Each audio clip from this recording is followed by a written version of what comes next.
pada awal tahun 1980-an. Film action mendapatkan banyak sorotan, terutama bagi penikmat film di seluruh dunia. Kesuksesan tren film yang menampilkan aksi seni bela diri ini juga diikuti oleh para sineas dari Indonesia. Salah satunya adalah film Jaka Sembung atau dikenal juga dengan judul The Warrior. Film yang disutradarai oleh Sisworo Gautama dinobatkan sebagai salah satu film action klasik Indonesia yang bahkan diakui statusnya oleh para penggemar film sebagai film kultus. Penasaran sama film satu ini? Yuk simak ulasannya.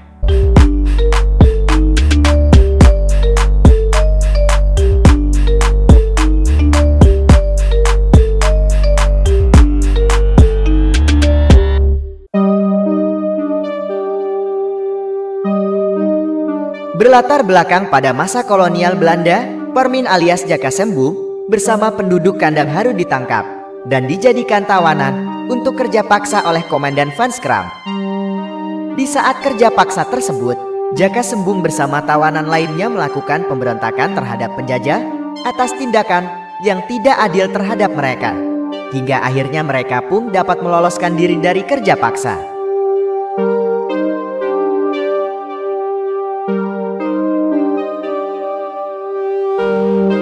Kaburnya Jaka Sembung beserta para tawanan tersebut membuat murka Komandan Van Schram beserta bawahannya.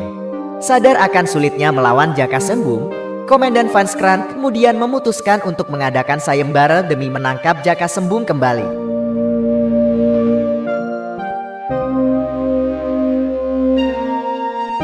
Berita tentang sayembara tersebut bahkan terdengar oleh kekasih Jaka Sembung. Salah satu jawara yang berada di sana, Kohar, tertantang untuk mengikuti sayembara dengan syarat dia mendapatkan imbalan 3 kali lipat dari imbalan awal. Komandan Van Schram menyetujuinya, tetapi dia ingin menguji kemampuan Kohar terlebih dahulu dengan cara menantang Kohar untuk melawan seekor banteng.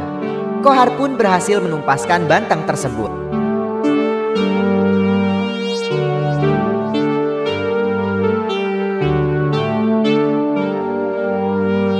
Jaka Sembung kemudian bertemu dengan Kohar dalam pertarungan. Ia melalui pertarungan yang sengit dengan Kohar, tetapi Kohar masih dapat dikalahkan oleh Jaka Sembung dengan cara menusukkan tongkat pada jawara itu.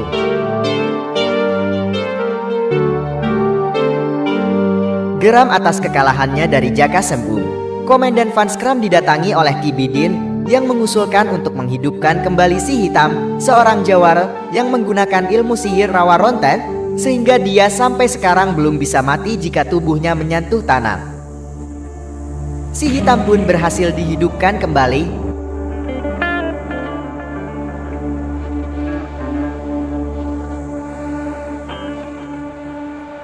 Di sisi lain, Jaka Sembung yang sedang berada di suatu desa pengasingannya bertemu dengan para kompeni yang telah mengobrak-abrik penduduk di desa tersebut. Di tempat itu, Jaka Sembung juga bertemu dengan Si Hitam. Pertemuan tersebut berakhir dengan pertarungan yang dimenangkan oleh Si Hitam. Jaka Sembung juga ditangkap dan diarak keliling kampung atas tuduhannya sebagai perampok oleh Komandan Van Schram. Setelah Jaka Sembung ditangkap, dia dijebloskan ke penjara dengan tangannya dipasung ke tembok. Melihat kekejaman yang dilakukan oleh ayahnya serta rasa iba terhadap Jaka Sembung, Maria berencana untuk membebaskan Jaka Sembung. Akan tetapi, rencana tersebut gagal karena Komandan Van Schram sudah terlebih dahulu memperhatikan tindakan yang akan dilakukan oleh anaknya. Amarah Komandan Van Schram pun memuncak sampai dia melanjutkan penyiksaan terhadap Jaka Sembung dengan cara menusuk kedua matanya.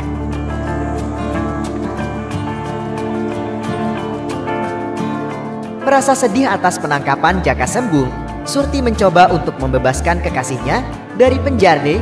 Sialnya, Surti terlebih dahulu tertangkap oleh para penjaga di rumah Komandan Van Schram dan akhirnya ia dijebloskan juga ke dalam jeruji besi. Mendengar jeritan Surti di penjara, Jaka Sembung menjadi marah dan berhasil meloloskan diri dari pasun di tangannya, serta dia juga berhasil membebaskan tawanan lainnya yang ada di penjara tersebut.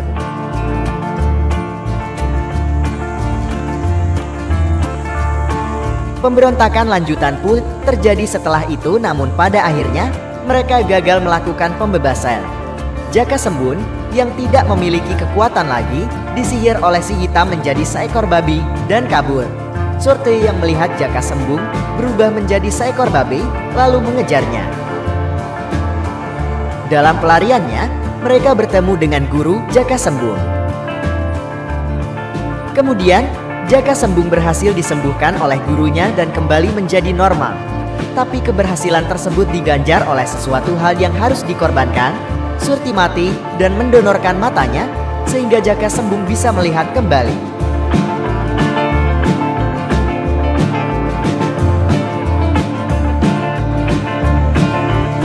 Melihat pengorbanan yang diberikan oleh Surti, Jaka Sembung memutuskan untuk membalaskan dendam kepada si hitam dan para kompeni.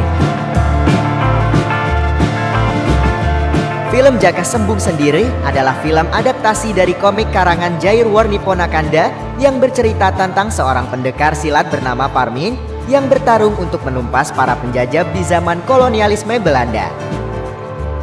Selain menyajikan aksi pertarungan yang menegangkan dan seru, film ini juga menyelipkan beberapa unsur mistis dan religius di dalamnya. Unsur mistis yang dimaksud adalah penggunaan ajian rawa rontar, yang sebetulnya merupakan ilmu Jawa kuno yang sering digunakan oleh para jawar di zamannya. Tak hanya unsur mistis, film ini juga menekankan sisi spiritualis yang sangat kental. Jaka Sembung setiap memulai tindakan selalu menggemakan takbir bersama pasukannya. Selain itu, sikap berserah diri dan meminta pertolongan kepada Tuhan Yang Maha Esa menjadi poin yang penting. Bagaimana film ini menegaskan akan pentingnya melawan kejahatan dan ketidakadilan berdasarkan landasan agama, khususnya agama Islam.